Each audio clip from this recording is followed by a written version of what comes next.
Je vais en effet revenir sur cet essai que je vais essayer de vous présenter. Mais ce que je voudrais, outre ce travail monographique sur le film Psycho, film évidemment que vous connaissez, étude que vous avez très certainement lu, puisque vous le savez, un des ouvrages essentiels sur Psycho est le fruit de Martin Lefebvre, qui en 1997 avait déjà, au fond, investi le champ de l'analyse figurale avec comme objet Psycho. Alors au fond, on pourrait presque se poser la question, pourquoi revenir sur Psycho 15 ans après, si sous l'angle de la figure, de l'analyse figurale, l'ouvrage de Martin Lefebvre est à bien des égards, au fond, un ouvrage étalon, quelque chose comme une référence pour les études cinématographiques. Eh bien, c'est qu'il me semble que l'impulsion est ici théorique. Autrement dit, c'est un désir théorique de revenir sur Psycho, précisément parce que entre hier, c'est-à-dire 1997, et aujourd'hui, c'est-à-dire au fond le début des années 2000, en tout cas en France, mais j'y reviendrai tout à l'heure, il y a eu ce qu'on a appelé un retour à Aby Warburg. Aby Warburg, que vous connaissez probablement, qui est un historien de l'art allemand, qui a été extrêmement influent dans les années 30, c'est-à-dire au fond à la fin de sa vie, lorsqu'il, en tout cas pour les études françaises, je parle de la réception d'Aby Warburg en France, lorsqu'il accueillait dans son institut, qui a été déplacé à Londres, la première génération d'historiens français, je pense à Seznec, je pense à Chastel, je pense à Faucillon. Et après cet héritage-là, on peut considérer qu'il s'est interrompu et qu'il a été relancé, en tout cas en France, à la fin des années 90, en tout cas au début des années 2000, sous l'impulsion de Georges Didier Huberman, que vous connaissez, et vous avez peut-être lu ce gros essai consacré à Aby Warburg, l'image survivante. Alors, probablement que la notoriété de Didier Huberman a contribué effectivement à relancer les études warburgiennes, mais il n'est évidemment pas le seul à avoir retravaillé Warburg. Roland Recht, Giovanni Carreri de l'école des hautes études, François-René Martin qui est à Lyon, font partie au fond de ceux qui ont remis Aby Warburg au centre des études en histoire de l'art. Alors je le disais tout à l'heure, la réception est un petit peu différente. En Allemagne, elle n'a jamais cessé. Et en Italie, la traduction des œuvres d'Aby Warburg est beaucoup plus ancienne, à la fin des années 60. Et quelqu'un comme Carlo Ginzburg a beaucoup compté dans la promotion de la redécouverte d'Aby Warburg en Italie. Et puis, vous connaissez peut-être les quelques essais que le philosophe italien Giorgio Agamben a consacrés à Aby Warburg. Alors, voilà, c'est au fond armé, je vais y revenir, mais c'était juste pour essayer de dire pourquoi je reviens sur Psycho. C'est parce que ce qu'on a l'habitude d'appeler... alors il y a plusieurs noms qui circulent. Aby Warburg lui-même n'était pas très certain encore de ce qu'il faisait. Pas certain du nom qui allait pouvoir qualifier la science historique qu'il était en train de constituer. Il a parlé d'iconologie des intervalles, il a parlé d'iconologie critique, il a parfois été désespéré et parlé de science sans nom. En tout cas, il est sûr qu'il travaillait sur une matière qui allait faire fortune, et ça sera d'abord la fortune de Gombrich ou la fortune de Panofsky. C'est quelqu'un, au fond, qui a introduit la vieille question de l'iconologie, puisqu'au fond, les premiers traités sont très anciens. César Ripa est un des premiers à avoir introduit la notion d'iconologie, mais une iconologie renouvelée. Alors, on va voir comment. Et ce que je vous propose, c'est ça, c'est à partir d'une étude de cas, Psycho, mettre à l'épreuve les concepts essentiels en tout cas deux des concepts essentiels, il y en a d'autres, mais que je ne vais pas retenir pour cette étude, de l'iconologie critique d'Abi Warburg. J'espère que le nom dit quelque chose à quelqu'un. Tout le monde a une petite idée d'Abi Warburg? Oui. Oui, c'est un acquiescement. Il faut m'encourager, tout le monde dit oui, c'est gentil, merci. Je pense que les plus littéraires peut-être connaissent beaucoup moins parce que c'est avant tout par la filière de l'histoire de l'art que Warburg est important. Je pense que les gens en littérature connaissent beaucoup D'accord. moins. J'ai donc prévu effectivement un petit retour à Abi Warburg, rien que pour vous. Voilà. Alors, il y a deux concepts, vous allez le voir, qui m'intéressent. Le premier, c'est le concept de survivance, en allemand de Nachleben. Et ce concept est intéressant parce qu'au fond, il nous permet de déposer le concept d'influence, qui est finalement assez peu pertinent, en tout cas avec lequel on en a peut-être terminé. Donc, de la survivance, de la Nachleben versus de l'influence, premier concept. Et deuxième concept que je souhaite introduire ici, c'est celui effectivement qui, vous allez le voir, possède une véritable heuristique. C'est le concept de pathos formel, ou en latin, pathos formulae. Et en allemand, pathos formel, ce qui se traduit par formule de pathos. Formule de pathos. Alors, donc je vais revenir sur ces prolégomènes à une iconologie analytique, mais je voudrais d'abord au fond vous présenter l'hypothèse que j'ai faite sur Psycho d'Alfred Hitchcock. C'est bien le Psycho d'Alfred Hitchcock qui m'intéresse, même si j'y reviendrai, j'espère que je n'ai pas oublié de le faire, mais je voudrais dire deux mots sur la reprise qu'en a fait Gus Van Sant, précisément parce que la pièce maîtresse de mon interprétation disparaît dans la version de Gus Van Sant. Alors qu'est-ce qui m'intéresse dans ce film? Eh bien c'est au fond deux détails, des motifs discrets, des tableaux en fait, deux tableaux que pour ceux qui ont vu le film, mais j'imagine que tout le monde l'a vu, on voit apparaître une première fois dans le salon de Norman Bates, derrière lui, et ces deux tableaux d'ailleurs vont être là de manière quasi obsédante. Ils couvrent de leur surplomb le dialogue qui file entre Marion Crane et Norman Bates. Voilà, ce qui va m'intéresser, ce sont ces deux tableaux. Je ne sais pas si vous les voyez suffisamment. Non, là, vous ne voyez rien. Moi, je peux minimalement aider.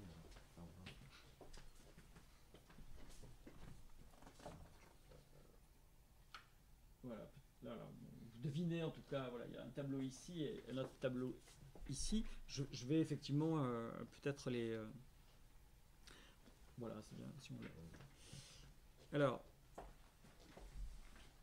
le premier tableau, c'est celui qui ferme le dispositif voyeuriste qui a été beaucoup interrogé et qui a été d'ailleurs la voie d'entrée, la voie analytique privilégiée par Martin Lefebvre, qui a développé au fond une théorie sur ce film permettant d'interpréter le meurtre de Marion Crane. Et ce tableau était pour lui absolument nécessaire. Je vous renvoie à son analyse, j'en dirai peut-être deux mots. Mais voilà, c'est là que le tableau apparaît de la manière la plus évidente. Et ce tableau, curieusement, alors au moment où Martin Lefebvre parle de ce tableau, il ne l'a visiblement pas encore identifié. C'est-à-dire qu'on a eu ce tableau pendant très longtemps sous les yeux sans que personne, au fond, ne parvienne à l'identifier. J'ai moi-même eu beaucoup de mal à l'identifier, j'y suis arrivé, et au moment où le bouquin sortait, il était déjà sous presse, je découvrais qu'une chercheuse allemande, dans un article non traduit en allemand, en 1990, Barbara Stelzner-Larguet, avait au fond déjà identifié le tableau, donc dans un vieil article de 1990, mais visiblement pas mis sur internet, parce qu'à l'époque où je faisais mes recherches, il n'y était pas, et je l'ai vu apparaître alors que le bouquin était déjà sorti. Donc, première identification du tableau, mais extrêmement discrète, uniquement en langue allemande, rien en langue italienne, anglaise, française, en tout cas les langues que je pouvais vérifier. Mon allemand est trop approximatif pour que je puisse le faire. Et puis on a eu José Franco Pereira en 2001, qui lui aussi, dans un ouvrage en allemand non traduit, avait identifié le tableau. On dit l'identification est allemande, mais elle est restée au fond confinée et relativement discrète. Donc, pour les études françaises, j'ai réussi au fond à identifier le tableau. Il s'agit donc d'un tableau de Willem van Mieris, Suzanne et les vieillards. Alors évidemment le thème a été lui identifié depuis longtemps, ça c'était quand même assez aisé. En revanche, ce qui est très intéressant, c'est effectivement de pouvoir, même si effectivement stylistiquement et quand on connaît un petit peu l'étude du thème du tableau, on se rend compte que c'est vraisemblablement un tableau de la fin du XVIIe, du début du XVIIIe. Bon, là on en est sûr, puisque c'est un tableau de 1731 qui est peint par Willem van Mieris, qui est un peintre de l'école de Leyde. Alors, ce tableau a une histoire qui est quand même intéressante.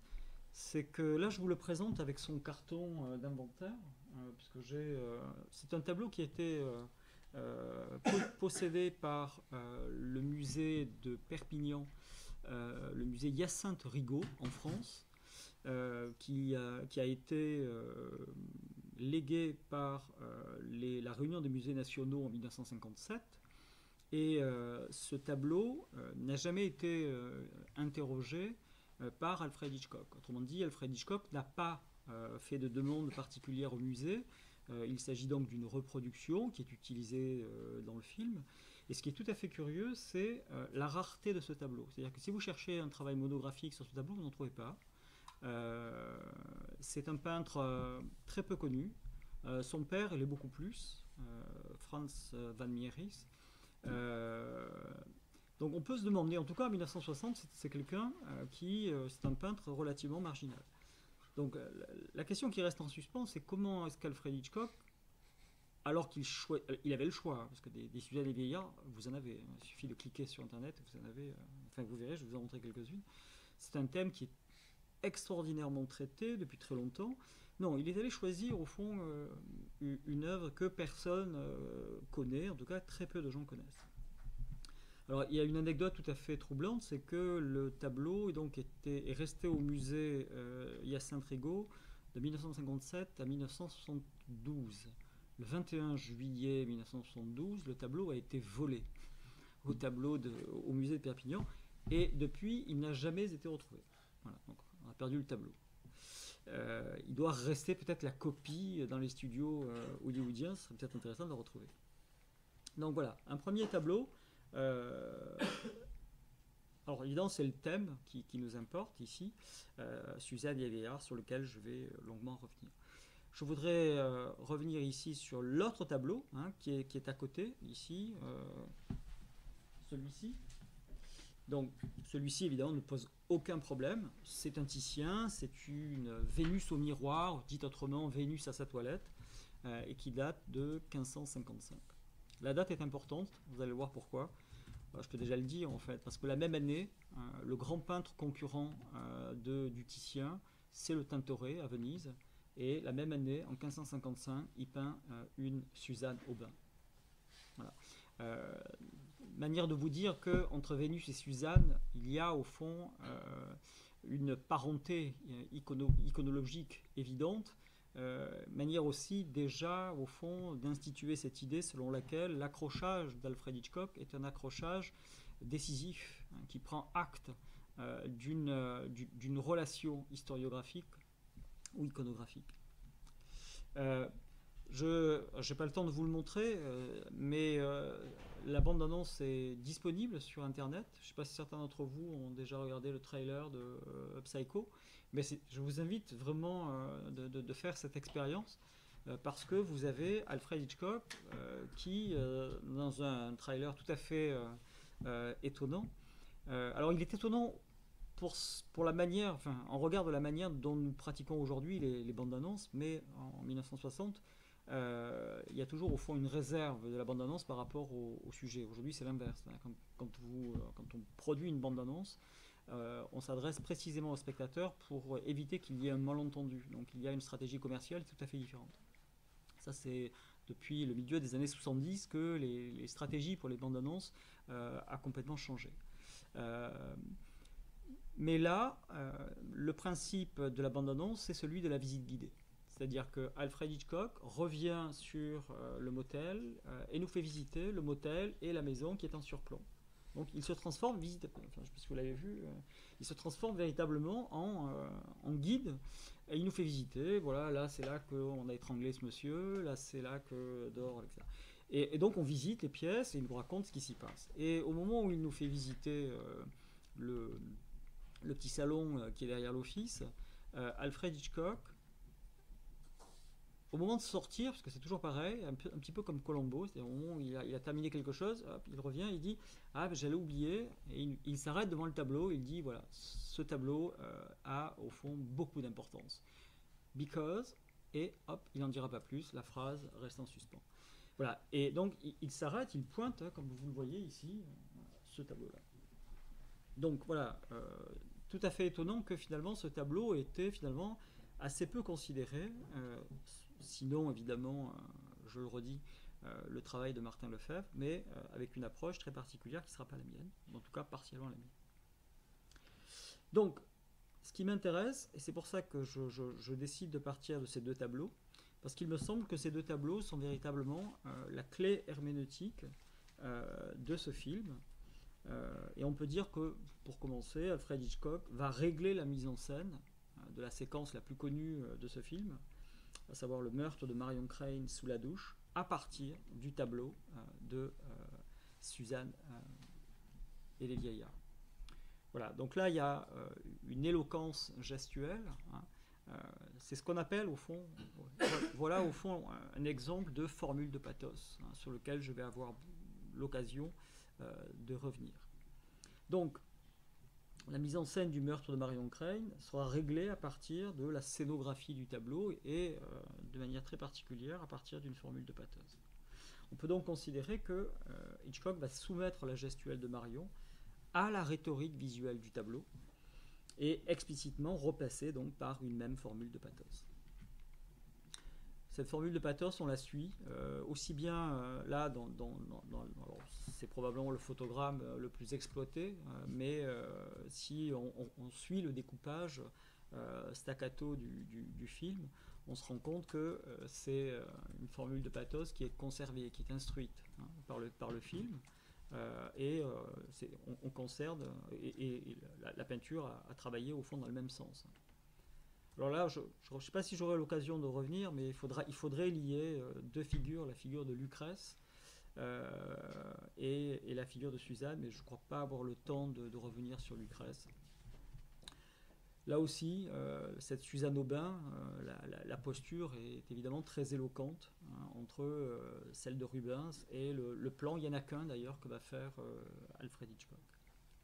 Voilà, je reviens donc à mon imparfaite Suzanne et je dirai pourquoi tout à l'heure. Donc, les deux tableaux, me semble-t-il, sont les véritables clés herméneutiques du film qui, du coup, nous permet de dégager une double leçon, et c'est l'hypothèse, ou plutôt les hypothèses que je vais soutenir, une leçon de morale et une leçon d'anthropologie. Alors, tout d'abord, on lira à partir de cette formule de pathos et de cette espèce de coïncidence qu'elle permet, à savoir que nous avons là une nouvelle Suzanne, et c'est important, c'est-à-dire qu'on n'est pas dans un rapport au fond d'imitation, mais bien évidemment ici d'interprétation. Donc, première leçon, première hypothèse, le film produit une allégorie morale qui fait de Marion, on va le voir, une très imparfaite Suzanne. Et je vous donne la conclusion du livre, en fait. Mais justement, la démonstration aura pour fonction de la fonder. Une Suzanne qui, à bien des égards, est une chrétienne à qui la grâce a manqué. Voilà l'essentiel, en fait. Suzanne Marion est une nouvelle Suzanne, une imparfaite Suzanne, qui, à bien des égards, est une chrétienne à qui la grâce a manqué. Alors, en disant cela, au fond, vous le savez peut-être, mais j'emprunte à Voltaire une formule qu'il appliquait à Phèdre de Racine. Voltaire disait qu'elle est une chrétienne à qui la grâce a manqué. Voilà. Intéressant parce qu'évidemment, Phèdre ne saurait l'être, et elle est assignée à un christianisme qui n'est pas le sien. Or, la formule de Voltaire, c'est une formule qu'il doit à Antoine Arnauld, qu'il a utilisée un siècle plus tôt pour définir Saint Pierre, cette fois, dans sa 3e lettre apologétique, et je vous cite l'extrait. « Les pères nous montrent un juste en la personne de Saint Pierre, à qui la grâce, sans laquelle on ne peut rien, a manqué dans une occasion où l'on ne peut pas dire qu'il n'est point péché. » Autrement dit, Antoine Arnauld a inspiré Voltaire, sauf qu'entre-temps, on est passé de Saint-Pierre à Phèdre. Or, si je veux être complet, il me faut dire qu'Antoine Arnauld connaît cette formule puisqu'il la tient lui-même de Jean de Chrysostome, qui écrivait dans ses homélies, là aussi à propos de Saint-Pierre, je le cite, « La chute de Saint-Pierre ne lui arriva pas pour avoir été froid envers Jésus-Christ, mais parce que la grâce lui manqua. » Donc il y a, me semble-t-il, un fil généalogique qui doit être tendu du côté de ce rapport à la grâce qui manque à Marion. Alors là-dessus, je reviendrai, mais c'est juste l'hypothèse que je voulais fixer en pointant l'arrière-fond moral, biblique et donc herméneutique qu'il appelle. La deuxième leçon, à côté de l'allégorie morale dont je parle, il s'agit au fond de ce qu'on pourrait appeler une leçon d'anthropologie que nous propose Alfred Hitchcock, qui a au fond pour vocation d'enraciner la pulsion de Norman dans une histoire culturelle qui trouve bien évidemment son origine dans le livre de Daniel et le chapitre 13 tant contesté, puisqu'il n'est pas reconnu, vous le savez peut-être, par la Bible hébraïque. Donc il y a là, me semble-t-il, la possibilité, ou en tout cas une manière d'échapper à la singularité du cas Norman Bates, à savoir ce que la psychose d'un sujet nous dit, de son roman familial, de ce qui fait au fond de Norman Bates une affaire individuelle, pour s'en remettre à un scénario de portée plus générale qui concerne la manière dont une société sait rejouer à l'échelle de la culture le fond pulsionnel de ses expériences psychiques. Ce que je veux dire par là, c'est que le tableau de Suzanne est important selon que l'on accommode la relation avec Marion ou au contraire avec Norman. Du côté de Marion, on a une allégorie morale qui, au fond, touchera à la question de la fidélité conjugale, voire de la chasteté conjugale, qui est portée comme la valeur essentielle de Suzanne dans l'herméneutique biblique. Mais si on rapporte cette question-là à Norman, alors on change évidemment de registre, et la question qui est ici soulevée, c'est au fond celle qui était déjà pointée par un anthropologue que vous connaissez peut-être, qui est juriste de formation, qui est professeur à l'école des hautes études, c'est Pierre Legendre, avec lequel vous avez peut-être travaillé, non ? Pierre Legendre, qui est à l'origine de ce qu'il a appelé une anthropologie dogmatique. Alors le mot dogmatique a mauvaise réputation, mais ça veut simplement dire là ce qui fait loi. Anthropologie dogmatique, c'est-à-dire ce qui fait loi pour le sujet. Ce qui fait loi pour le sujet. Et Pierre Legendre a une formidable formule, puisqu'il dit « Ce qui fait loi pour le sujet, au fond, c'est ce qui lui est nécessaire, parce qu'il est nécessaire d'appareiller l'homme pour qu'il marche. » Voilà, je trouve que c'est une formule formidable. Appareiller l'homme pour qu'il marche. Il ne marche pas tout seul, si vous voulez. Et qu'il marche droit, si possible. C'est le plus difficile, d'ailleurs. Sauf à se faire épicurien, comme Marc Aurèle, et imaginer qu'on n'est pas droit, mais qu'on se redresse tout le temps. Qu'il marche droit, donc, si possible, ce qui appelle, entre autres choses, de déployer ce que Pierre Legendre va appeler les moyens théâtraux qui permettent de civiliser le fantasme. Voilà. En gros, si vous voulez, la question qui est posée à la culture, c'est de civiliser le fantasme, c'est-à-dire de civiliser le fond pulsionnel qui gît, voire qui gîte dans le sujet. Autrement dit, le tableau de Suzanne et les vieillards nous permet de comprendre qu'on n'est pas devant le cas singulier qui a inspiré d'ailleurs et le livre et le film, à savoir le serial killer Ed Gein.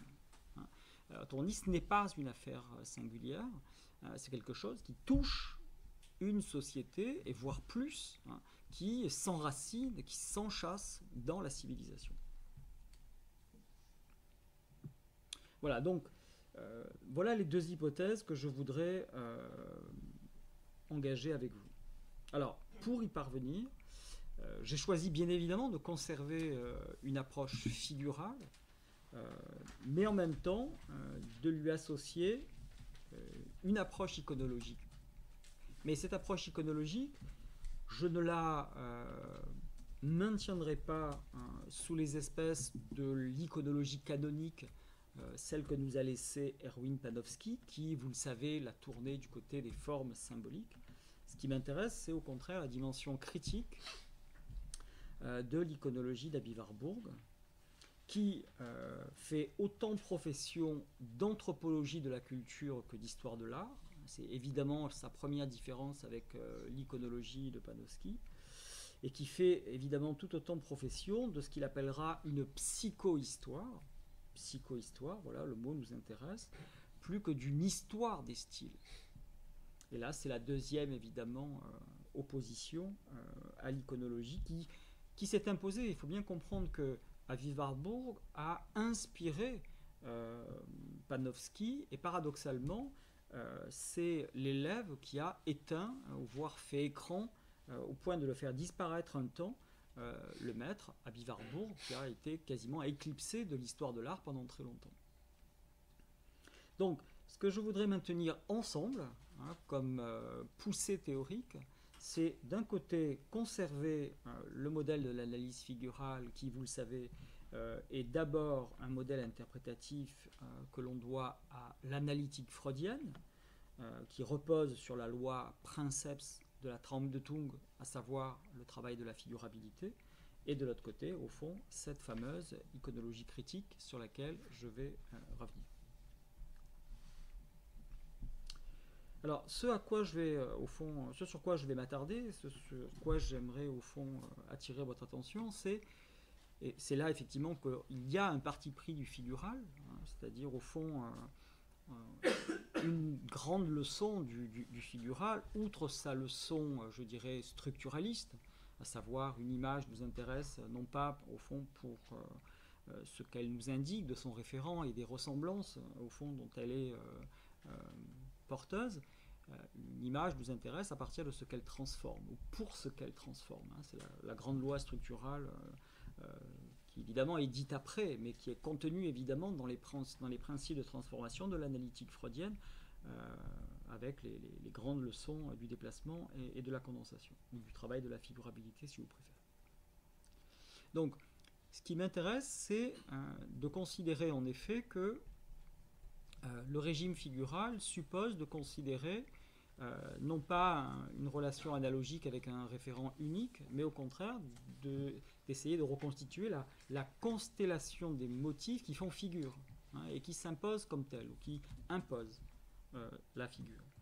Autrement dit, pour qu'il y ait ici une figure de Suzanne à l'œuvre sur le corps ou le meurtre de Marion, il ne faut pas simplement repérer au fond, encore que, c'est par là au fond qu'on s'ouvre à cette figuration, la gestique, hein, la rhétorique visuelle, le geste de Marion qui est qui évidemment peut être identifié au geste de Suzanne est important, mais il ne fait que nous introduire. Il y faut d'autres motifs. Ce que j'aimerais au fond voir avec vous, ce sont ces autres motifs qui constituent l'économie signifiante, l'économie figurale, au nom de laquelle il peut y avoir une figure de Suzanne modernisée, renouvelée, dans son imperfection bien sûr. Alors j'en ai repéré quelques-uns. Premier motif, c'est le regard. Vous le savez, donc c'est pour ça qu'on a à ce point parlé de dispositif voyeuriste. Sauf qu'on n'a pas compris, ou on n'a pas au fond mesuré que ce regard n'était pas le regard d'un voyeur psychotique seulement. Ce regard, c'était d'abord au fond un regard qui était pris dans une histoire. Ce regard, c'est d'abord au fond le regard des vieillards eux-mêmes. Et ce regard, au fond, toute l'histoire de Suzanne, l'histoire de la peinture nous apprend que ce regard n'a cessé de se rapprocher sur le corps de Suzanne, hein, au point qu'on pourrait résumer l'iconographie de Suzanne comme une réduction de cet intervalle qui permet le rapprochement des vieillards de Suzanne. En effet, si on reprend l'iconographie de Suzanne, on se rend compte que Suzanne est d'abord épiée, puis les vieillards se rapprochent. Suzanne est alors soumise à l'indécente proposition. Vous connaissez, tout le monde, je n'ai pas besoin de rappeler quelle est la proposition, la petite fable de Suzanne. Alors voilà, bon, écoutez, c'est une histoire très, très simple. Ce sont deux vieillards qui convoitent la même femme. Ces vieillards sont des juges, donc des hommes très importants dans la petite communauté, respectueux et gardiens des lois. Et évidemment, ils ne se sont pas fait l'aveu du désir qu'ils portent pour Suzanne, et chacun se rend comme il peut pour tenter d'épier Suzanne lorsqu'elle se rend au bain, généralement accompagnée de ses servantes. Et puis un jour, chacun prenant un chemin, ils finissent par se rencontrer. Mais qu'est-ce que tu fais là? Mais rien. Ils se séparent et puis ils reviennent et force est de constater qu'ils étaient là pour la même chose. Donc ils se font l'aveu de leur désir et décident de mettre ensemble un plan qui va leur permettre de s'approcher, de satisfaire leur désir, hein, c'est-à-dire la Suzanne qu'ils convoitent. Ils vont profiter d'une occasion qu'il aurait donnée parce que Suzanne a oublié ses sels pour son bain, donc elle demande à sa servante d'aller les chercher, elle se retrouve seule. À ce moment-là, les vieillards qui observaient, donc qui étaient donc à distance, se trouvent une occasion. Donc ils décident de sauter, de franchir le pas, et à ce moment-là, ils font irruption dans le jardin de Suzanne, qui est évidemment choquée, surprise, indignée. Et à ce moment-là, il lui faut une proposition qu'il pense qu'elle ne pourra pas refuser. Soit tu cèdes à notre désir et nous ne disons rien, soit tu te refuses et on t'accusera d'avoir trompé ton époux. Au fond, c'est nous qu'on croira parce que nous sommes deux sages, illustres, etc. Et à ce moment-là, évidemment, se sachant perdue, elle préfère au fond s'en remettre à Dieu et être plutôt que de sacrifier à sa vertu et se compromettre auprès de Dieu, elle préfère au fond renoncer et mourir si elle devait. Et à ce moment-là, elle pousse un grand cri. Donc les vieillards, surpris en poussant à leur tour, la servante revient. Et à ce moment-là, ils disent, on a vu un jeune homme qui vient de s'enfuir, on l'a surprise, et c'est pour ça que nous sommes intervenus. Alors, grand émoi dans la communauté, la famille effondrée, le mari jaloux, incrédule, comment faire? Donc un procès a lieu, bâclé, sauvage, et Suzanne est accusée, mais Suzanne s'en est remise à Dieu, donc au fond, la justice des hommes lui importe peu. Sinon, évidemment, le chagrin que, évidemment, elle inflige à sa famille. Et à ce moment-là, donc, elle est condamnée à être lapidée, puisque c'est le sort qui est réservé aux femmes de mauvaise vie. Sur le chemin de la lapidation, il est coutume de demander, avant de commencer le châtiment, si quelqu'un a quelque chose à dire. Et à ce moment-là, le jeune Daniel dit « moi ». Voilà. Et il dit « elle n'est pas coupable, je le sais ». Et laissez-moi un peu de temps avec les deux juges et je vais essayer de tirer ça au clair. Et en fait, il va leur poser à tous les deux la même question. Il va leur demander, mais sous quel arbre vous étiez-vous? Alors il y a plusieurs versions, lentisque, un chêne, selon les traductions.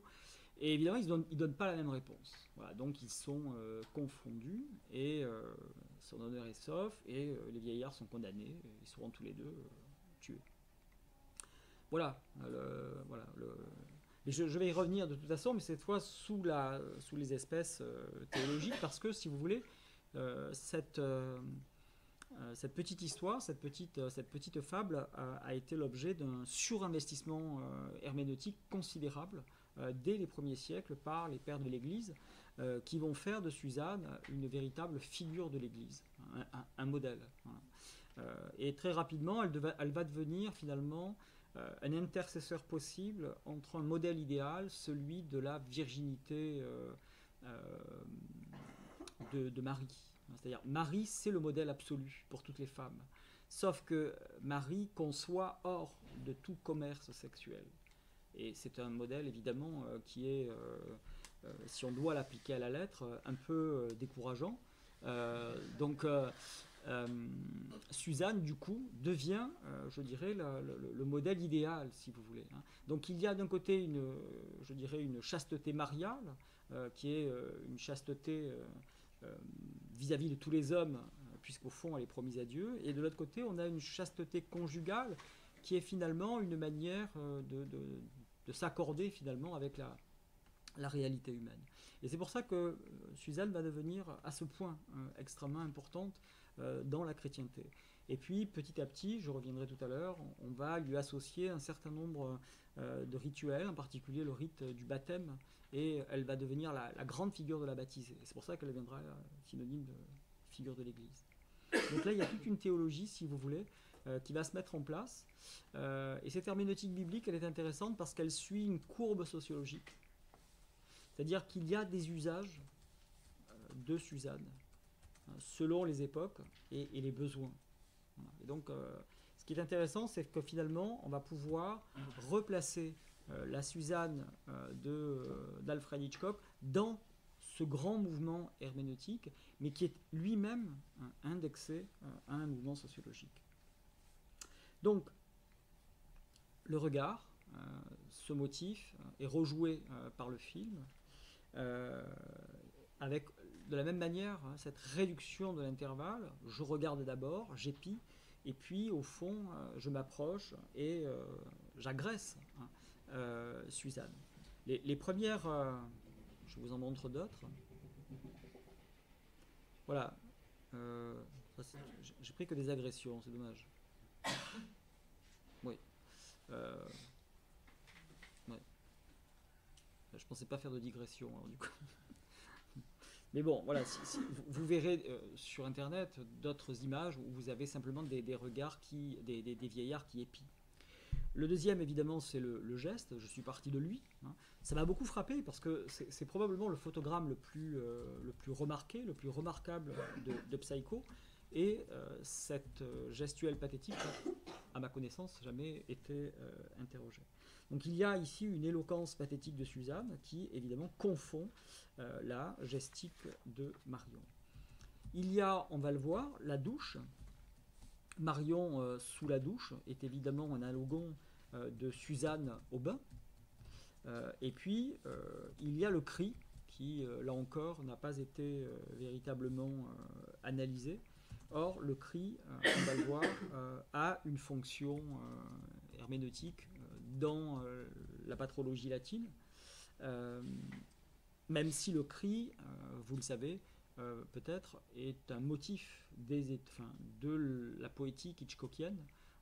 C'est quelque chose qui a, de manière constante, intéressé Alfred Hitchcock depuis ses tout premiers films période anglaise. Je pense en particulier à Young and Innocent, la découverte du cadavre sur la plage, ou 39 Steps, jusqu'à ses derniers films, Birds ou Frenzy.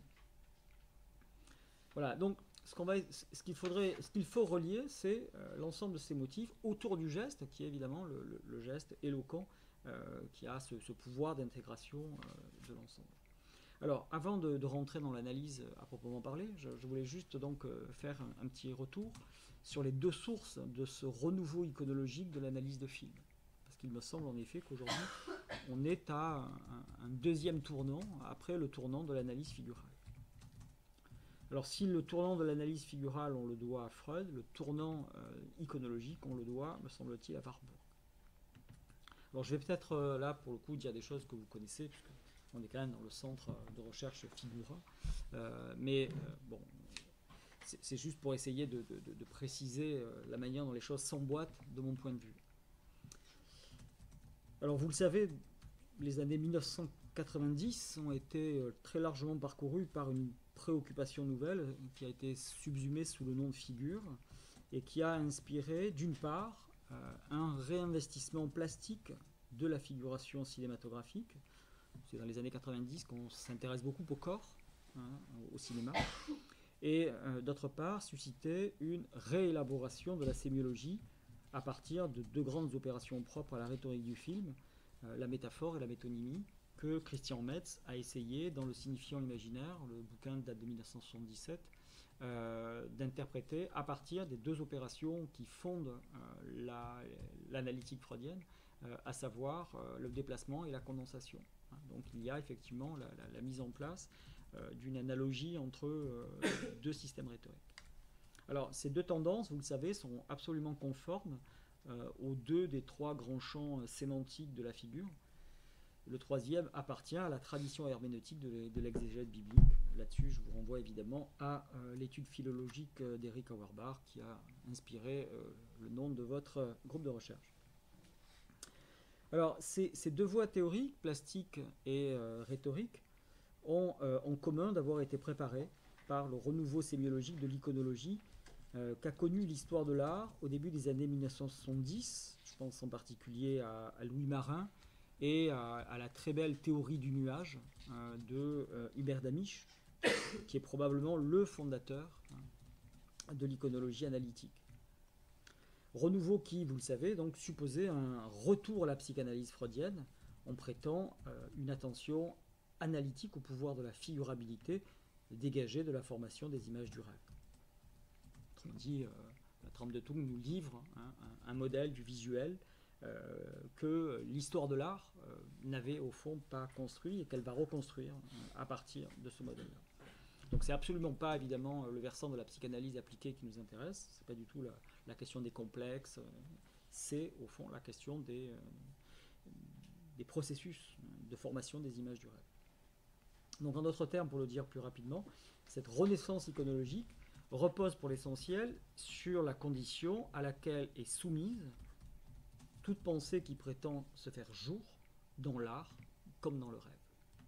Des images du rêve aux images de l'art, c'est conserver, au fond, c'est ce que je disais tout à l'heure, une même conviction structurale. Ces images, en effet, ont en commun d'être définies non pas par un principe de ressemblance, mais par un principe de transformation. La représentation, fût-elle soumise aux lois de l'historia la plus contraignante, n'en demeure pas moins libre d'en contourner la règle, en lui opposant le travail de la figurabilité qui expose l'image à des transformations compatibles avec l'apparente lisibilité du thème. Donc cette première réévaluation de l'analyse de film et de l'esthétique du cinéma, soumise à la lecture de son modèle freudien, s'est en outre accompagnée d'une autre voie analytique que l'on dira plus volontiers iconologique en regard des recours explicites à l'appareil notionnel que j'indiquais tout à l'heure et qui est propre à l'histoire de l'art. Alors il me semble qu'on peut raisonnablement considérer le jugement de Taris d'Hubert Damisch, 1992, et le tout récent colloque qui s'est tenu à l'INH à Paris en novembre 2013, je crois pourra me donner raison. Donc jugement de Taris, qui est l'essai, 20 ans après la théorie du nuage, qui a proprement défini les enjeux d'une iconologie dite analytique. De l'analytique, on conserve le rapport à Freud, de l'iconologie, on conserve le rapport à Aby Warburg. Donc le nom d'iconologie analytique laisse entendre ce que l'étude des images de l'art doit désormais aussi bien à Freud, une analytique des images conduite depuis l'idée de figurabilité, qu'à Aby Warburg, une iconologie clinique des images soutenue par les notions de Nachleben et de Pathos formel. Alors, à ces leçons d'iconologie aujourd'hui largement partagées, s'est ajoutée une autre leçon tout aussi pénétrante sur la place qui peut être aujourd'hui celle des mythes dans nos sociétés contemporaines. Je lisais sur le site Figura que Thésée est devenu le héros du contemporain. Aujourd'hui, donc, celle des mythes de nos sociétés contemporaines, fussent-ils tour à tour soumis à une science, la mythologie, voire réinventée dans les formes mêmes de la science, ainsi que l'aura soutenu Freud, qui n'hésitait pas à dire, comme le rappelait Hubert Damisch, que la théorie des pulsions est, pour ainsi dire, notre mythologie. Voilà qui demande que cette dernière soit désormais comprise à partir de ce qu'elle pointe d'un archaïsme sans relève possible, définitivement hors d'atteinte de toute cause philosophique ou philologique. Mythologie donc en somme, au sens des fondements qui grèvent toute vie humaine, et non pas au sens affaibli d'une fable qui viendrait monnayer la forme de nos savoirs. C'est cette double question d'une iconologie, tout à la fois soumise à l'efficacité travaillante de la figurabilité et à la survivance irrésistible de notre passé mythologique, que je souhaite donc reprendre, mais cette fois à partir d'images de cinéma, tant il me semble que ce dernier, le cinéma, n'est pas tenu à l'écart de cette attitude qui consiste à replacer les productions majeures de la culture occidentale, moderne, sur le fond que constitue la culture antique. Alors c'est un mouvement qui a été, je vais vous montrer quelques images, qui a été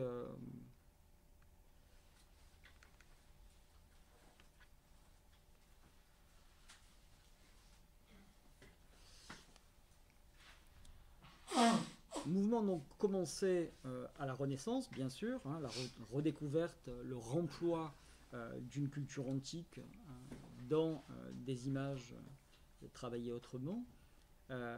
Ce mouvement-là a été évidemment réinvesti au XIXe siècle. Je pense en particulier au Déjeuner sur l'herbe, et je vous renvoie au Jugement de Paris pour les très longues analyses qui font la généalogie de ces figures que l'on doit par ailleurs à Aby Warburg, qui a été l'un de ces premiers à s'y intéresser. Pourquoi ? Parce qu'au fond, on sait que le groupe que vous voyez en bas à droite a inspiré, bien évidemment, vous voyez voilà, le groupe que vous voyez ici est inspiré ici. Alors là, nous avons un carton de Marc-Antonio Raimondi qui est inspiré d'une œuvre perdue de Raphaël, le Jugement de Paris. Et le premier à avoir remarqué que ce travail de Raphaël était lui-même inspiré ici d'un bas-relief inspiré d'un sarcophage avec le même groupe ici en bas, c'est Aby Warburg. Donc ce que je veux dire, c'est que de ce sarcophage romain jusqu'à Manet, qui est au fond considéré généralement comme le père de la modernité en peinture, il y a une trame survivante de figures et de motifs qu'il s'agit au fond de réactualiser. Autrement dit, il n'y a pas de pensée de la modernité sans une pensée des archaïsmes qui travaillent en son sein. Et ce qu'il s'agit au fond de restaurer, c'est cette généalogie souterraine. j'en veux pour preuve ce travail de Jeff Wall, que vous connaissez peut-être, qui n'est pas très loin.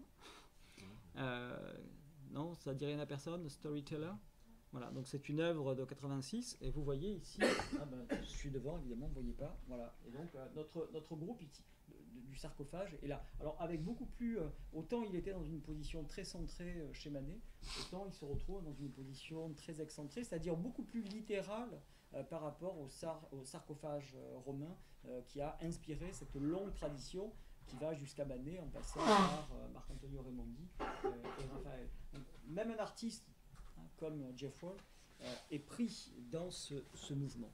Alors, il a un rapport particulier à Manet, hein, vous le savez, sa fameuse Picture of Woman est inspirée du bar aux Folies Bergères de Manet. Il est lui-même historien de l'art, donc c'est des choses évidemment qu'il connaît très bien et qu'il manipule très bien. Donc, il est à la fois théoricien et praticien, artiste et capable de produire, et historien. Mais voilà, il me semble que c'est ça qui est important pour nous. Qu'est-ce que j'avais mis? Ça, j'y reviendrai tout à l'heure. Alors, voilà, donc ce que j'essaie de retrouver, c'est cela. Hein, c'est-à-dire, on a évidemment, vous le comprenez, dépassé le problème de l'influence, dépassé le problème de la citation, voire même dépassé le problème du remploi. Hein. Ce qu'on essaie de reconstruire, ce sont des généalogies de figures et de motifs, et de voir au fond ce qu'elles emportent comme signification. Qu'est-ce qui se maintient? Parce que visiblement, ce n'est pas simplement des formes qui circulent.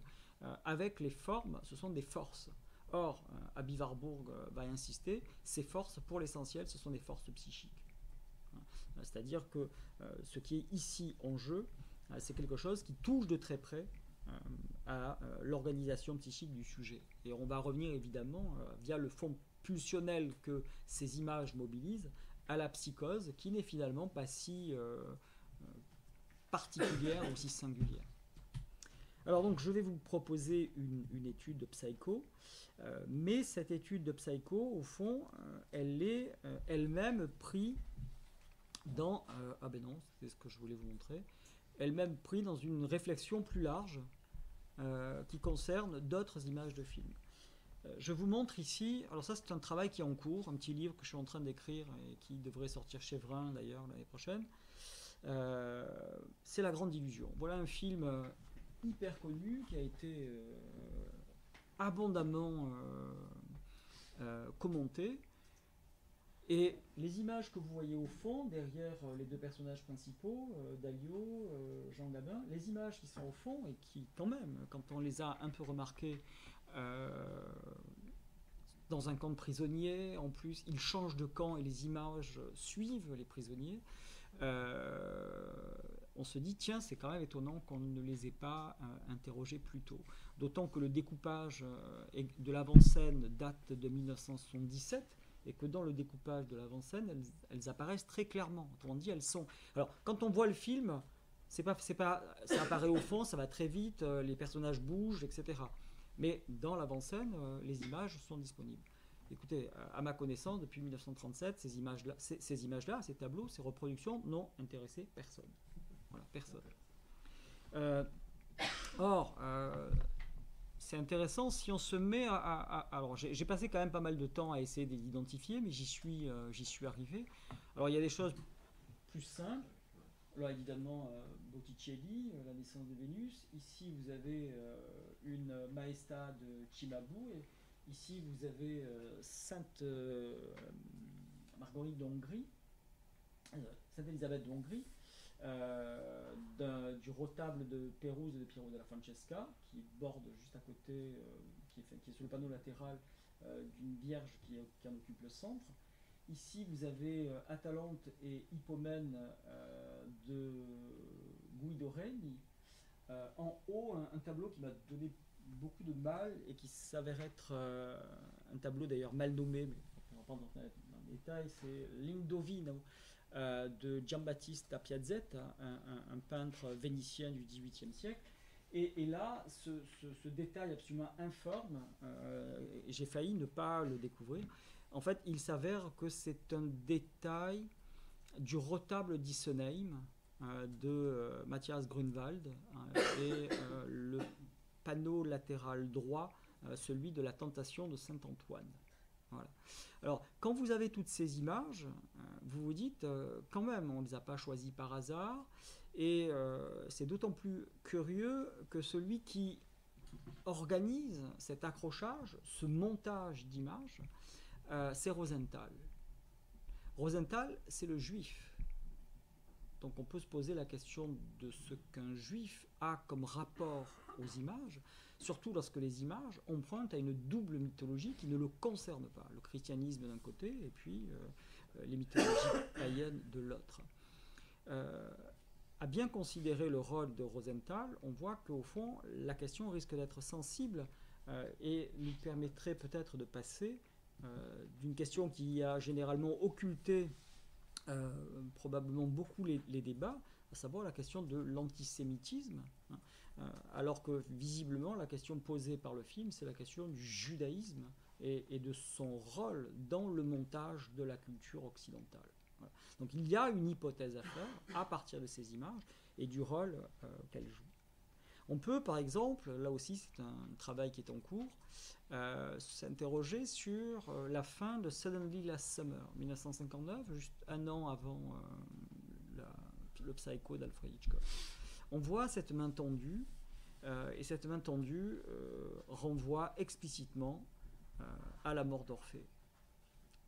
Vous voyez le motif qui s'est maintenu, là encore, depuis Dürer jusqu'au XXe siècle, puisqu'on a des représentations au XXe siècle.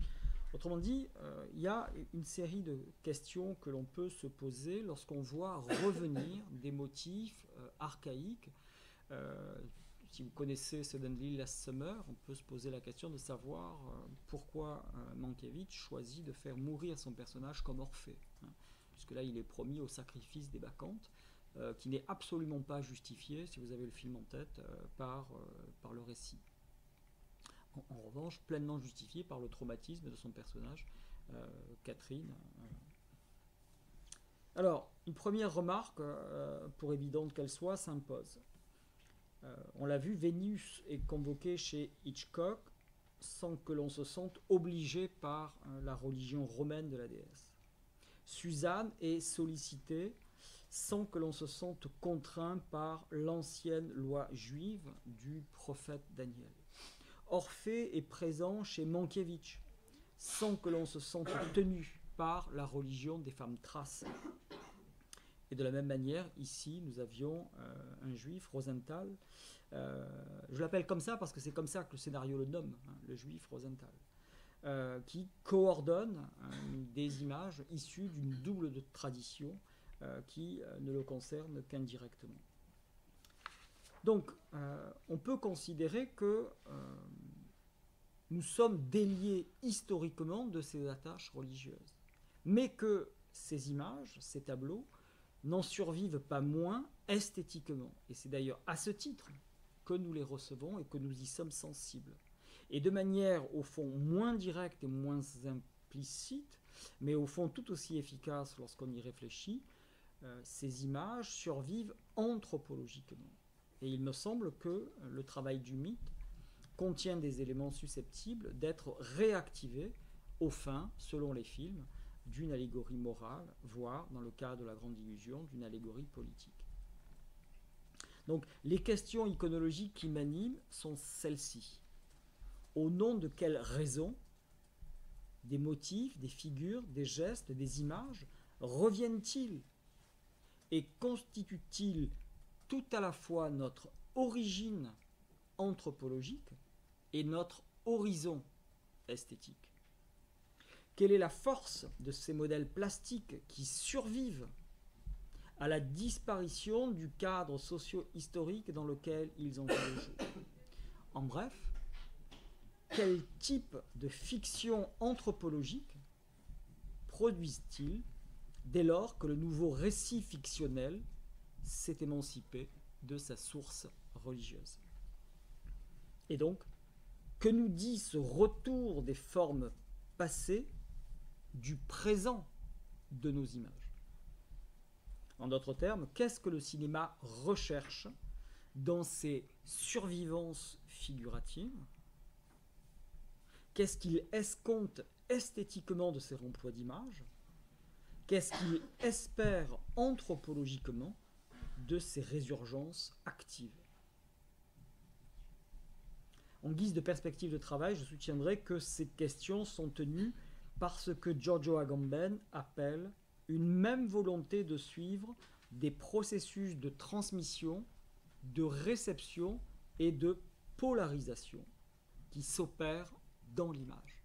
Ce qui va nous intéresser, c'est ça, c'est le travail de polarisation, qui est en même temps un travail de dépolarisation et de repolarisation, et qui s'opère précisément à partir de quelques formules de pathos. Bon, j'en ai montré quelques-unes ici, alors encore un travail sur la main, mais deux gestes différents, hein, celui de Suzanne et celui d'Orphée, qui ont une tradition bien à eux, une tradition iconographique bien à eux. Donc, la tâche qui est la nôtre, en tout cas qui est la mienne, ici, c'est faire droit, à nouveau frais, à l'intuition qui a gouverné les recherches d'Abby Warburg, lui qui souhaitait, je le cite, retrouver depuis les sarcophages antiques jusqu'aux œuvres de la Renaissance, et donc il faut poursuivre ce travail de la Renaissance jusqu'à nous, un fil de survivance capable de mettre au jour la prégnance temporelle de certaines formules de pathos, fermées les guillemets.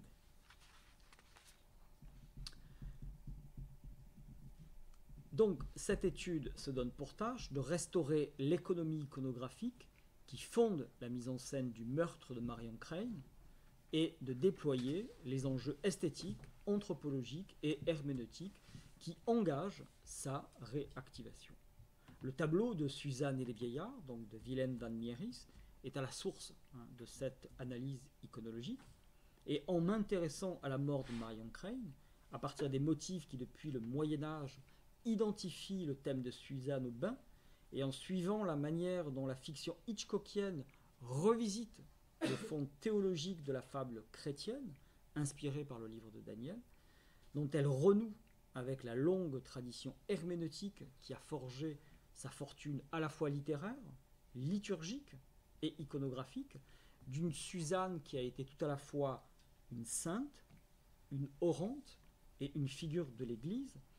J'ai donc tenté de ressaisir, à partir d'une même formule de pathos, la scène symbolique sur laquelle une société a su produire et présenter son propre matériel fantasmatique, matériel complexe, qui nous demande de penser ce qui appartient en propre, je le disais en ouverture, au roman familial de Norman Bates, à la société américaine des années 1960, à l'héritage culturel d'une civilisation qui n'a évidemment pas méconnu les pulsions qui habitent Norman.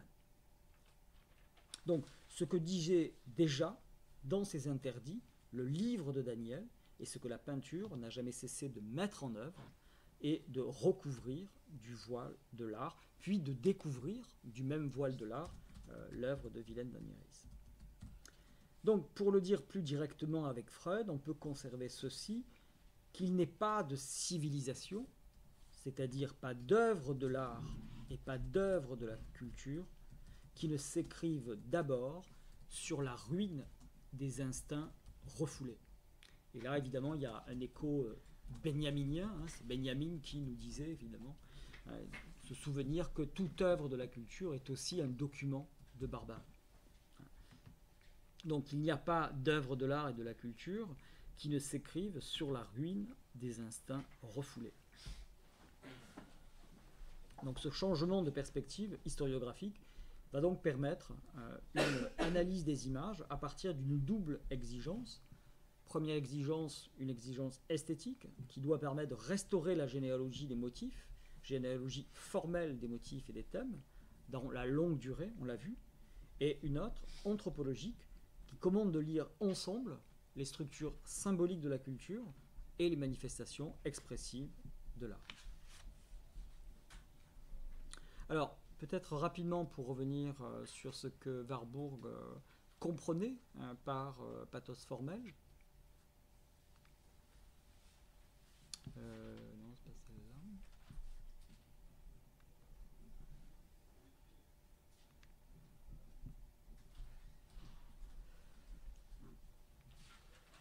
voilà, je vais vous demander sur ces images qui sont empruntées à Lippi, Botticelli, Ghirlandaio, je vais les faire défiler.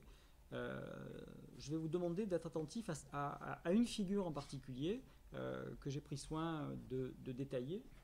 C'est celle-ci. Vous la reconnaissez, c'est la figure qui est en mouvement, hein, qui porte un drapé.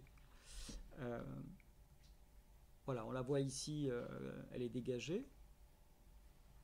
On la retrouve ici chez Ghirlandaio, hein, une scène finalement relativement immobile, et on a une figure en mouvement qui, vous le remarquez, est assez proche finalement de celle-ci, visiblement ce que Panofsky appellerait un type figuratif qui se maintient.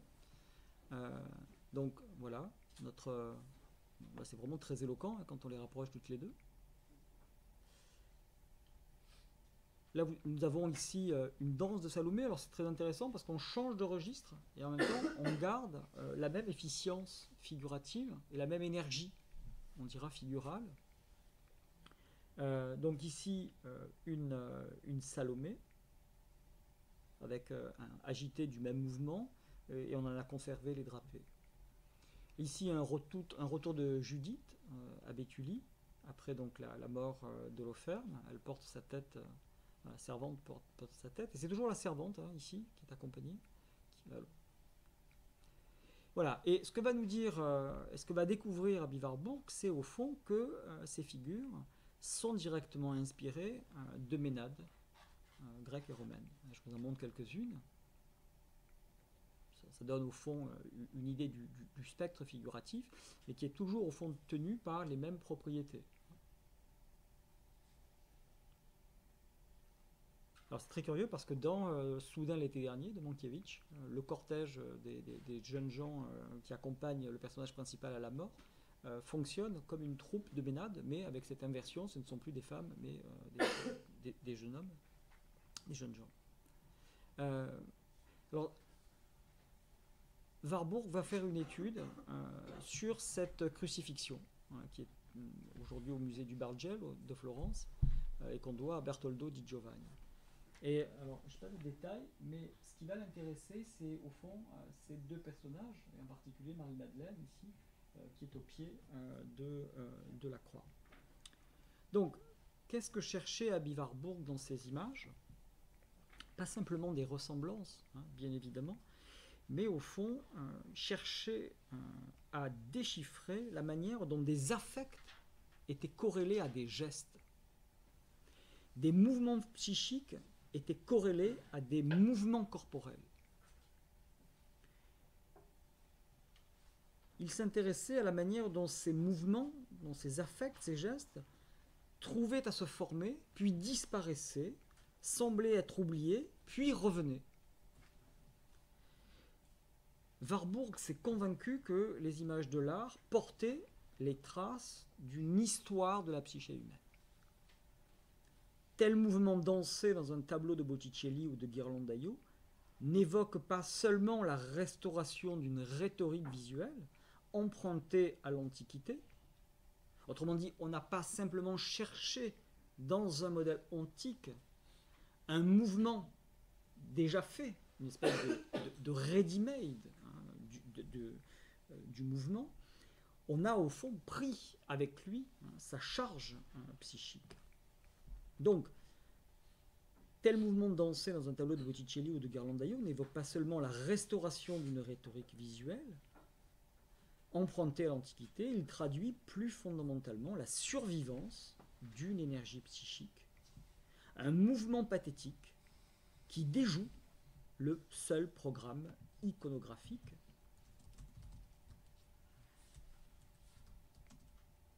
Donc, la figuration de Botticelli et de Ghirlandaio n'est pas simplement une figuration troublée par une figure animée. Elle est d'abord bouleversée par une figuration ménadique. Et une de ses études les plus lumineuses concerne donc ce bas-relief en bronze de ce sculpteur florentin de la première Renaissance qui a été l'élève de Donatello. Donc, voici le commentaire qu'en donne Aby Warburg. Je vous le lis parce qu'on ne saurait mieux dire. Il existait dans la Florence de cette époque un directeur d'académie, le sculpteur Bertoldo di Giovanni.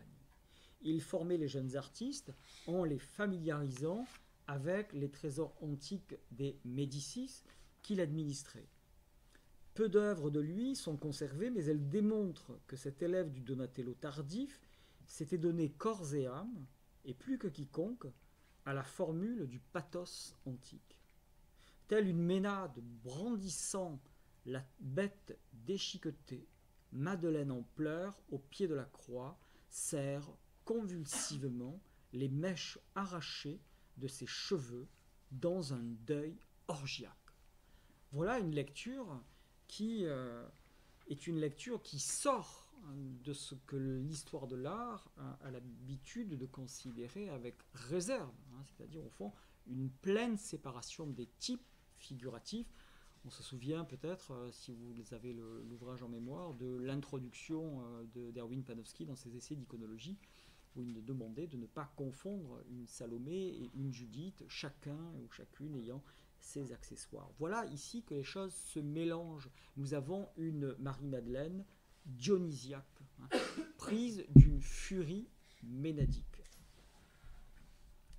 Donc, l'image est donc déconcertée, l'image est donc désorientée par précisément la présence de cette Madeleine contradictoire, Madeleine bouleversée, Madeleine qui fait l'épreuve d'une énergie psychique qui ne raccorde pas avec son référent théologique. Non seulement Madeleine est vêtue comme une Ménade, laissant découvrir son corps nu sous ses vêtements transparents, mais sa piété possède l'intensité d'un déchaînement et d'un désordre bachique. Cette Madeleine est donc plus proche, d'un point de vue figural, et non pas figuratif bien sûr, de n'importe quelle figure s'adonnant au culte de Dionysos que de toutes les Madeleines, jusque-là décrites en retenue. Alors, on peut penser évidemment aux Madeleines, aux Marie-Madeleine de Frangelico, qui est l'exact contemporain de Bertoldo. En elle, donc, dans cette Marie-Madeleine, survivent des motifs du paganisme qui laissent entendre sous le thème de la passion chrétienne une passion beaucoup plus ancienne qui permet de dialectiser l'horreur et l'extase, la douleur et le désir, la souffrance et l'ivresse, le deuil et la danse. Donc, quelque chose qui, en somme, échappe à l'institution ecclésiale, c'est-à-dire quelque chose qui échappe aux formes autorisées de la passion. Et c'est ici le moment où la théologie se fait littéralement politique, puisqu'elle introduit, elle fait passer, je dirais presque en contrebande, une représentation. Alors, Warburg avait l'habitude de dire que l'Antiquité n'était pas, à la Renaissance, pour eux, un motif d'atelier, mais une expérience intensément vécue. La formule est importante, une expérience intensément vécue. C'était pour lui, au fond, une manière de faire entendre que dans la culture chrétienne du XVe et du XVIe siècle européen, l'Antiquité demeurait active non pas seulement comme un idéal esthétique, la tradition de Winkelmann, de l'histoire de l'art jusqu'à Gombrich et Panofsky. Donc, non pas seulement un idéal esthétique dont on pourrait faire renaître les modèles tout en consignant une impossible coïncidence historique, c'est la Renaissance de Panofsky qui est conquise sur un partage des temps historiques qui se relie précisément à partir des notions d'influence de type. Mais au fond, on a ici une antiquité qui demande à être relue comme une expérience psychologique de l'image, qui concède une adhérence anthropologique à des formes primitives prises dans l'actualité historique des images, dans leur survivance donc. Et Warburg d'ailleurs emprunte la notion de survivance à un anthropologue du XIXe siècle, Edward Burnett Taylor, qui parlait de survivance dans le cadre donc d'une discipline, l'anthropologie, pour désigner ce qui, dans une image, ayant perdu sa valeur d'usage et de signification, c'est-à-dire au fond, on ne célèbre plus les Ménades, il n'y a plus de culte dionysiaque, il n'y a plus de religion orphique. C'est pour ça que j'ai insisté au début sur notre décrochage, cette discordance des temps entre les motifs qui reviennent et évidemment la charge qui est la leur. Donc, parle de survivance pour désigner ce qui, dans une image, a perdu sa valeur d'usage et de signification de départ, mais n'en continue pas moins d'agir sous d'autres espèces, et le plus souvent au titre d'une conservation et parfois d'une inversion de sa charge énergétique. Et de ce point de vue, la survivance warburgienne s'inspire directement de celle de Taylor, qu'il définissait ainsi, donc je cite Taylor, survivance définie comme des institutions, des coutumes, des idées typiques d'une période donnée et qui, par la force de l'habitude, ont survécu dans un stade plus avancé de la civilisation et peuvent ainsi être considérées comme des témoignages des stades antérieurs. L'intérêt et la force de Warburg, c'est de comprendre que ces survivances ne nous parlent pas que d'un monde antérieur, mais bien de notre présent. Donc pas seulement de notre modèle antérieur, mais des formes archaïques qui se prêtent à un travail d'interprétation de l'époque dont l'artiste est le contemporain. Donc Warburg a conservé le modèle de Taylor de la survivance, mais pour y ajouter évidemment un effet rétrospectif sur le présent de nos images. Je ne sais pas où j'en suis dans le temps que j'ai... On approche de la pause. On approche de la pause. D'accord. J'ai pas parlé de Psycho en fait. Ok, après la pause alors. Après la pause. Et au retour, c'est comme un bon film. Au retour, on parlera de Psycho. Non, je vais aller fermer là.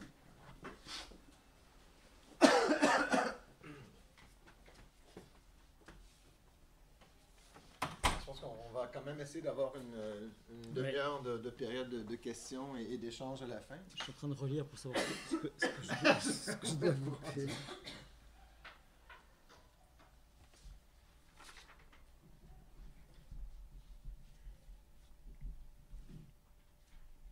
Bien. Je crois que je vais faire ça. Je vais faire du montage au fur et à mesure que je vais progresser. Bon, voilà. La première chose que je souhaitais donc dire, passer cette présentation un petit peu théorique et peut-être un peu violente si vous n'étiez pas préparé à Warburg. J'espère que j'ai été un interprète suffisant et efficace. Voilà, il me semble que ces images sont importantes parce qu'elles nous donnent accès à quelque chose qui, sans elles, demeure au fond impensable et inaccessible. Donc la première de ces choses, c'est au fond ce qu'on pourrait appeler la formule figurative du tableau, dont j'ai déjà parlé, à savoir le geste, et qui permet au fond d'identifier Marion et Suzanne. À partir de cette idée que la douche fonctionne ici comme un équivalent du bain. Donc la scène que dirige Alfred Hitchcock et qui a donné lieu à tant de débats doit son intelligence poétique d'abord au projet iconologique qui est le sien. Donc il ne faut pas dire que Marion se défend comme Suzanne ou que son geste est pris dans une imitation, mais plus fondamentalement que Marion est Suzanne. Une nouvelle Suzanne, une moderne Suzanne, une Suzanne modernisée par un film qui a su composer sur le modèle d'un ancien superlatif pathétique une figure mais qui parle de son temps. En d'autres termes, la scénographie hitchcockienne ne se sépare pas de l'épisode biblique qui lui fournit à la fois le motif de l'anecdote et d'une allégorie morale que le film va donc instruire et sur laquelle je vais donc ici tenter de m'arrêter.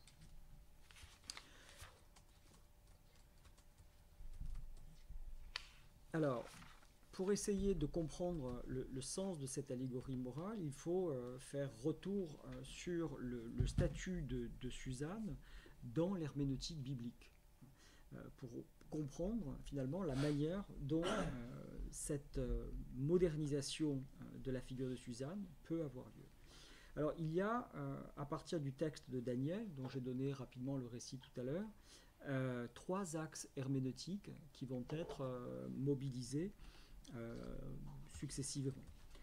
Le premier, c'est un axe juridique, le deuxième, c'est un axe moral, et le troisième, c'est un axe théologique. Alors, l'axe juridique, sans rentrer dans le détail, parce que là, on a une bibliographie immense, mais l'axe juridique, au fond, c'est 2 procès. Le procès de l'injuste, Suzanne, et le procès du juste, les vieillards. Autrement dit, Suzanne est un exemple de justice. C'est à la fois le cri de Suzanne, qui va fonctionner comme un élément du droit. Je vous renvoie au Deutéronome 22-24. Le cri, dans la tradition biblique, est nécessaire, c'est une preuve qui est à charge contre l'agresseur. C'est-à-dire qu'une femme doit crier, et quelqu'un doit pouvoir témoigner de son cri pour pouvoir, au fond, se disculper d'une éventuelle concession faite à son agresseur. Autrement dit, l'axe juridique, c'est une manière de faire entendre, à partir d'un certain nombre de motifs, ce qui peut être mis ou pas à la charge ou pas de Suzanne. Le deuxième axe, c'est l'axe moral. La théologie s'est emparée de Suzanne pour en faire, je le disais tout à l'heure, à la fois un modèle de fidélité conjugale, un modèle de fidélité à la loi mosaïque et un modèle de fidélité à la famille. C'est ça, en fait, cet axe moral que le film Psycho, au fond, va profondément réinvestir. Et en même temps, il va rejouer de ces éléments, le cri comme élément de droit, mais ici qui est évidemment couvert sous, je dirais, la légitimité de la fable cinématographique. Et troisièmement, un axe théologique, à travers les épreuves de Suzanne, c'est le Dieu d'Israël qui se laisse reconnaître. À travers donc la figure de Suzanne, il y a une invitation à l'espérance. La justice est immanquable si l'on croit et si l'on reste fidèle à Dieu. Le cri de Suzanne, c'est un élément de droit, on l'a dit, mais c'est aussi une adresse à Dieu. Dieu entend le cri des justes. Suzanne est juste donc. Et enfin, Dieu sauve ceux qui croient en lui. Autrement dit, Suzanne vit orientée par Dieu. Si vous ramenez au fond ces vertus juridiques, morales et théologiques, si vous les faites passer de Suzanne à Marion, vous voyez à la fois ce qui lui manque pour être une Suzanne idéale, et en même temps, vous voyez ce qui est inquiété dans la société américaine, précisément ce rapport à la fidélité qui commence évidemment à décliner, ce rapport à Dieu qui commence à se distendre, et on voit que, au fond, la figure de Suzanne est une manière aussi de scruter sociologiquement la société américaine qui est en train de se recomposer. Alors, donc Suzanne a été successivement saisie par les pères de l'Église. La référence ici, c'est la Biblia Patristica du CNRS, les 6 volumes, 75-95, qui compilent en un index les sources de toutes les allusions bibliques chez les pères de l'Église. Donc là, pour le coup, c'est un travail évidemment précieux. Et pour Daniel 13, eh bien, nous avons au moins, pour les plus importantes, Irénée de Lyon, Hippolyte de Rome, Ambroise de Milan, Jérôme et Augustin d'Hippone. Alors je vais aller très vite, mais c'est bien de l'avoir en tête. Donc Irénée de Lyon, 2e siècle après Jésus-Christ, dans un essai contre les hérésies, va faire du faux témoignage de l'histoire de Suzanne le principe d'une défense du dogme chrétien contre toutes les hérésies, contre les hérétiques. Autrement dit, Suzanne devient l'exergue au nom de laquelle on peut et on doit penser la foi qui s'abrite dans la puissance imminente d'un Dieu libérateur. Donc on voit qu'il y a un usage de Suzanne, usage ici théologique, dans un débat contre les hérétiques. On mobilise Suzanne pour, au fond, soutenir une certaine défense de la foi. Hippolyte de Rome, un siècle plus tard, dans ses commentaires de Daniel, fait valoir au fond que l'histoire de Suzanne est vraie parce qu'elle préfigure ce qui se passe de nos jours. Voilà, ça c'est extrêmement important. Ce qui s'est passé du temps de Daniel est encore valable aujourd'hui. Il y a comme un principe qui ne cesse au fond de se maintenir. Et on voit que là, il y a là déjà au fond les prémices de ce que Auerbach appelait l'interprétation figurative, ce moment de préfiguration où une figure prépare l'avènement d'une autre figure. Et donc, du coup, si on comprend mieux ce rapport-là, on a évidemment un rapport qui procède, une lecture qui pourrait être celle de l'interprétation figurative, nous permettant de passer de Suzanne à Marion. Autrement dit, on peut passer de Suzanne à Marion de plusieurs manières. On peut passer de Suzanne à Marion d'un point de vue sémiologique, l'analyse figurale. On peut passer de Suzanne à Marion d'un point de vue iconologique, en suivant la généalogie des images. Et on peut passer de Suzanne à Marion en empruntant cette fois la voie de l'interprétation figurative et en conduisant au fond notre analyse comme Hippolyte de Rome le faisait. Donc, avec Suzanne, pour Hippolyte de Rome, ce qui est établi, au fond, c'est d'abord une fidélité, un lien de fidélité entre elle et l'Église, comme si, au fond, ce lien pouvait s'incarner dans Suzanne. L'Église est lavée comme le fut Suzanne, et elle se tient devant Dieu comme une épousée jeune et pure. Voilà, c'est le modèle de l'épousée jeune et pure qui se dresse dès le IIIe siècle. Et c'est ça que va investir, je peux le dire déjà, mais c'est ça que va investir Alfred Hitchcock. On a le sentiment, quand on suit le film, que le seul problème moral de Marion Crane, c'est le vol des $40 000. Sa seule affaire, son seul problème, c'est est-ce que je dois rendre ou pas. Elle est tenaillée par un remords. Finalement, elle décide de rendre l'argent et elle va prendre sa douche en imaginant se purifier. Et en effet, il y a de quoi se purifier, puisque la douche est ici véritablement baptême.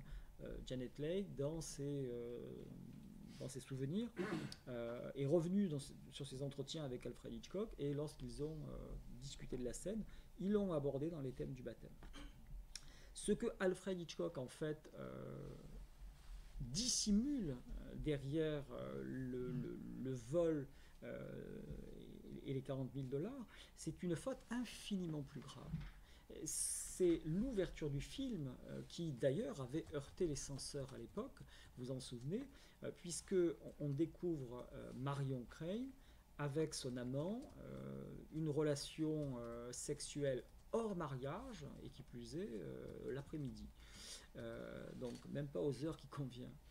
Et c'est ça qui est scandaleux, en fait. Scandaleux, c'est qu'une relation, qu'un commerce sexuel puisse s'exercer en dehors du mariage. C'est ça la faute impardonnable de Marion. Et c'est ça qu'Alfred Hitchcock ne va pas lui pardonner. Autrement dit, si elle meurt, c'est de ne pas avoir, au fond, mesuré la gravité de sa faute. Alors, évidemment, il le fait avec ironie, mais à une époque, précisément, alors le code Hays, vous le savez, en 1960, est toujours fonctionnel, mais de moins en moins efficace, de moins en moins respecté. Quelques années plus tard, il sera d'ailleurs abrogé.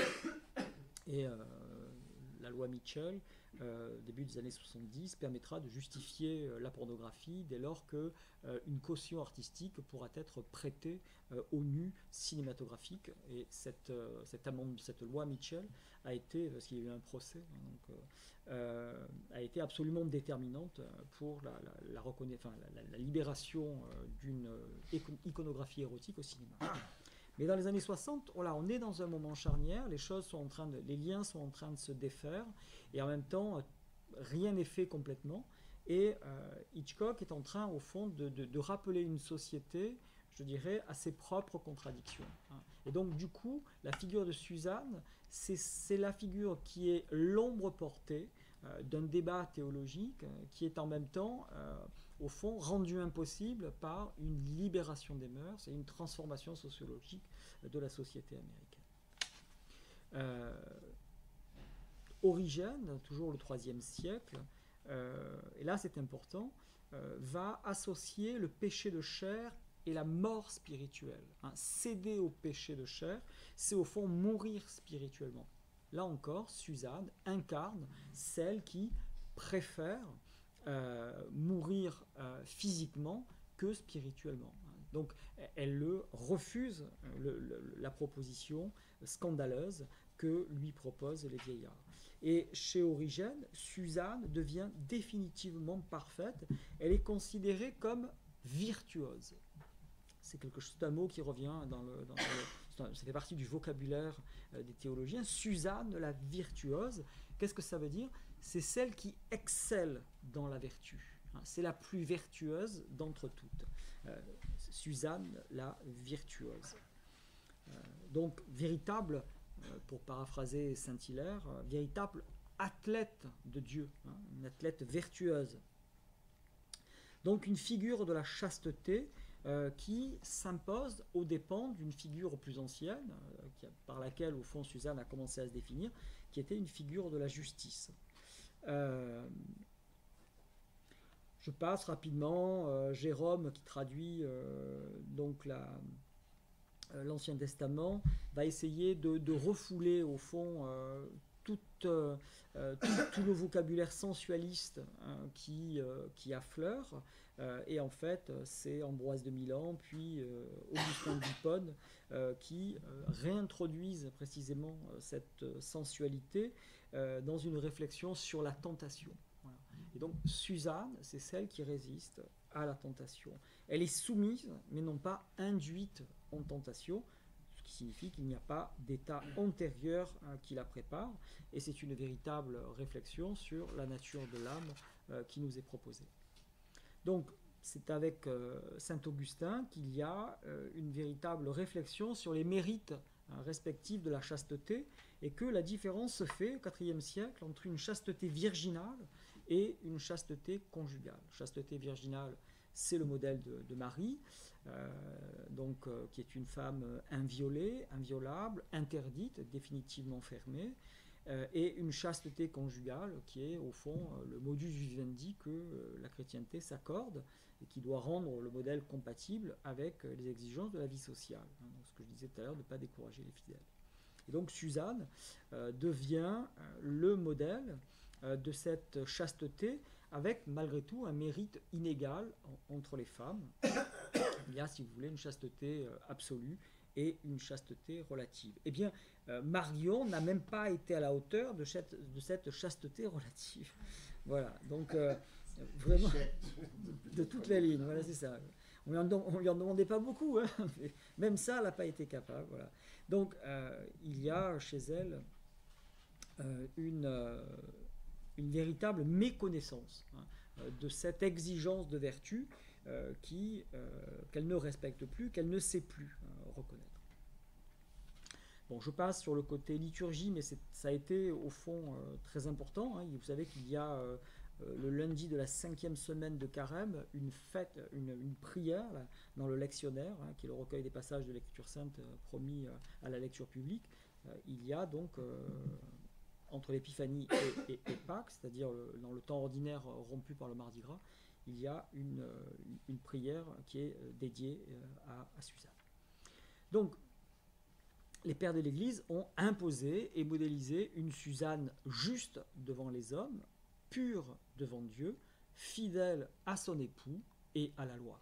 Et c'est précisément à cela que, au fond, Marion va déroger, n'étant pas mariée, mais ayant une sexualité hors mariage, et en même temps méconnaissant, au fond, les préceptes de l'ancienne loi.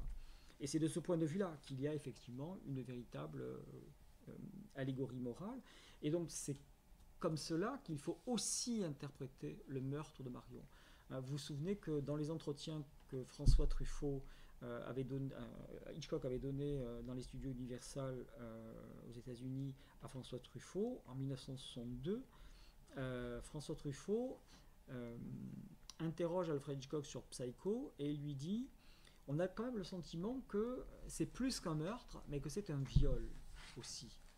Et Hitchcock ne répond pas en disant non, moi ce qui m'intéresse c'est ce meurtre vraiment, etc. Et hop, voilà, il passe à côté. Et en fait, toute l'exégèse de François Truffaut jusqu'à Martin Lefebvre a tenté finalement de mobiliser une argumentation pour fonder ce viol. Autrement dit, il y aurait une figurativité du meurtre, là où le film travaille les moyens d'une figuralité d'un viol. Eh bien, il me semble que, en effet, la figuration de Suzanne renvoie précisément, ou porte en creux, cette puissance érotique qui autorise à la fois de justifier l'intuition de François Truffaut, mais qui porte en même temps, évidemment, le poids d'une condamnation morale qui est évidemment implicitement liée à la manière dont les Américains, dans les années 60, ne parviennent plus à tenir leurs engagements devant Dieu. En gros, c'est ça. Une Amérique qui ne tient plus ses engagements devant Dieu. Bon, sur l'idée du baptême, il y a quelque chose d'essentiel, c'est que elle devient la figure de l'Église, mais pour le devenir, on est obligé au fond d'associer de manière très serrée la question du baptême et la figure de Suzanne. Or, lorsqu'on va interroger Janet Leigh dans ses relations avec Alfred Hitchcock, si elle avoue en effet le baptême, à aucun moment elle ne parle de Suzanne. On dit Suzanne n'est pas visiblement présent à l'esprit de Janet Leigh.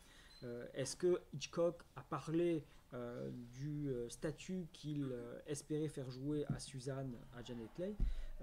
Rien n'est sûr là-dessus.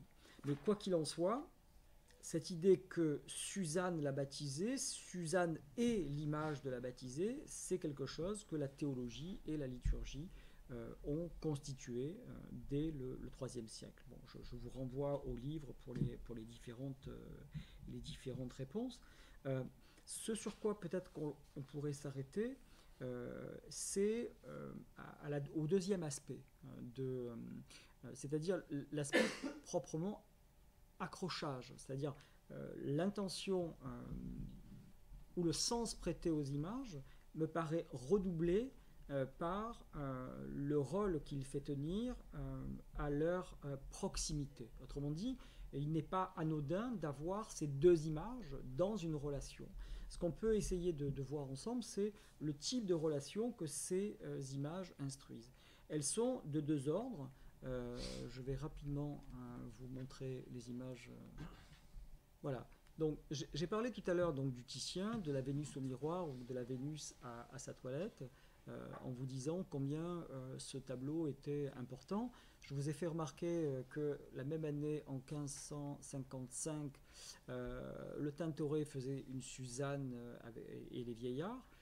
Vous voyez qu'ici, c'est le thème de la Suzanne épiée qui importe. Il n'y a pas encore cette agression dont je parlais tout à l'heure. Alors, si je reviens là-dessus, voilà. Quelle est la place de ce tableau? Alors, il y a au fond deux manières de lire le tableau qui figure dans le salon de Norman. La première, c'est d'imaginer la relation qui le lie au tableau de Suzanne et les vieillards. Et cette relation, elle est attestée iconologiquement. Je vais peut-être y revenir tout à l'heure.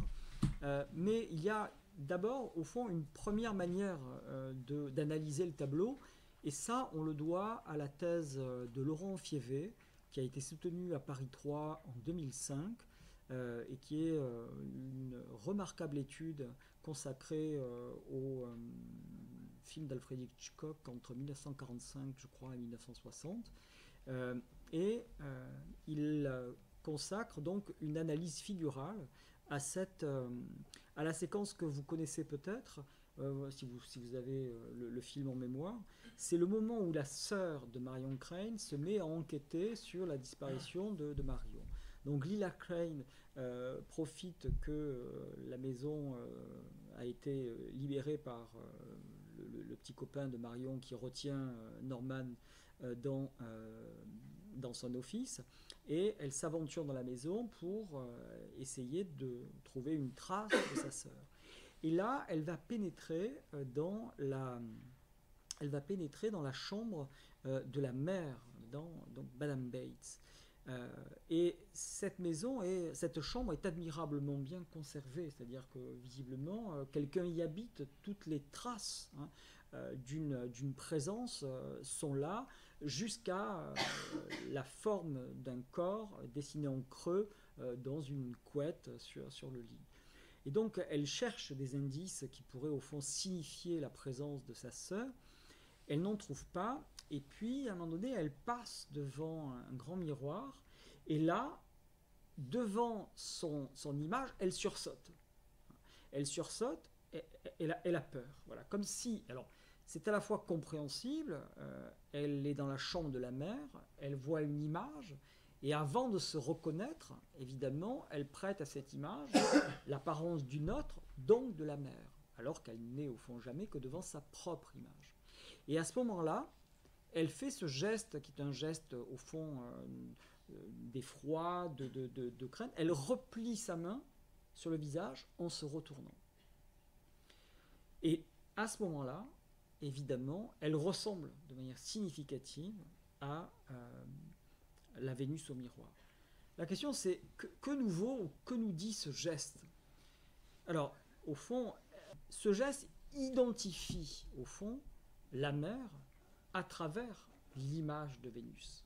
Au fond, ce que cette Vénus au miroir, rejouée par Lila Crane, nous dit, c'est que dans la chambre de la mère, alors qu'elle n'est jamais en face que d'elle-même, elle trouve à reconstruire l'image de Vénus, ce qui signifie évidemment qu'à ce moment-là, Vénus, c'est la mère. Il y a un effet de réenchaînement figural d'une figure sur une autre. Donc, première manière de penser la Vénus au miroir, c'est de constituer cette Vénus comme le modèle maternel que se fait ou que se donne Norman. Donc, on peut considérer que la proximité de Vénus et de Suzanne répond donc d'une double stratégie iconographique et figurative. Figurative, Vénus désigne le modèle maternel, idéal et inaccessible de Norman. En d'autres termes, Vénus, c'est sa mère. C'est la démonstration de Laurent Fiévé. Donc, si, je le résume, l'apparition témoigne figurativement de Lila Crane, figuralement, elle expose le modèle vénusien qui hante la chambre de Madame Bates. Et deuxièmement, on devine donc à ce moment-là que l'accrochage d'Alfred Hitchcock témoigne d'un montage iconographique raisonné qui investit d'une part la mère de Norman, absente, et en même temps qui constitue le pendant érotisé de Suzanne. Donc, on a une leçon iconologique, c'est que Suzanne est venue éveiller la beauté à la vérité de son fondement, celle qui court comme destin d'une pulsion dans la civilisation occidentale.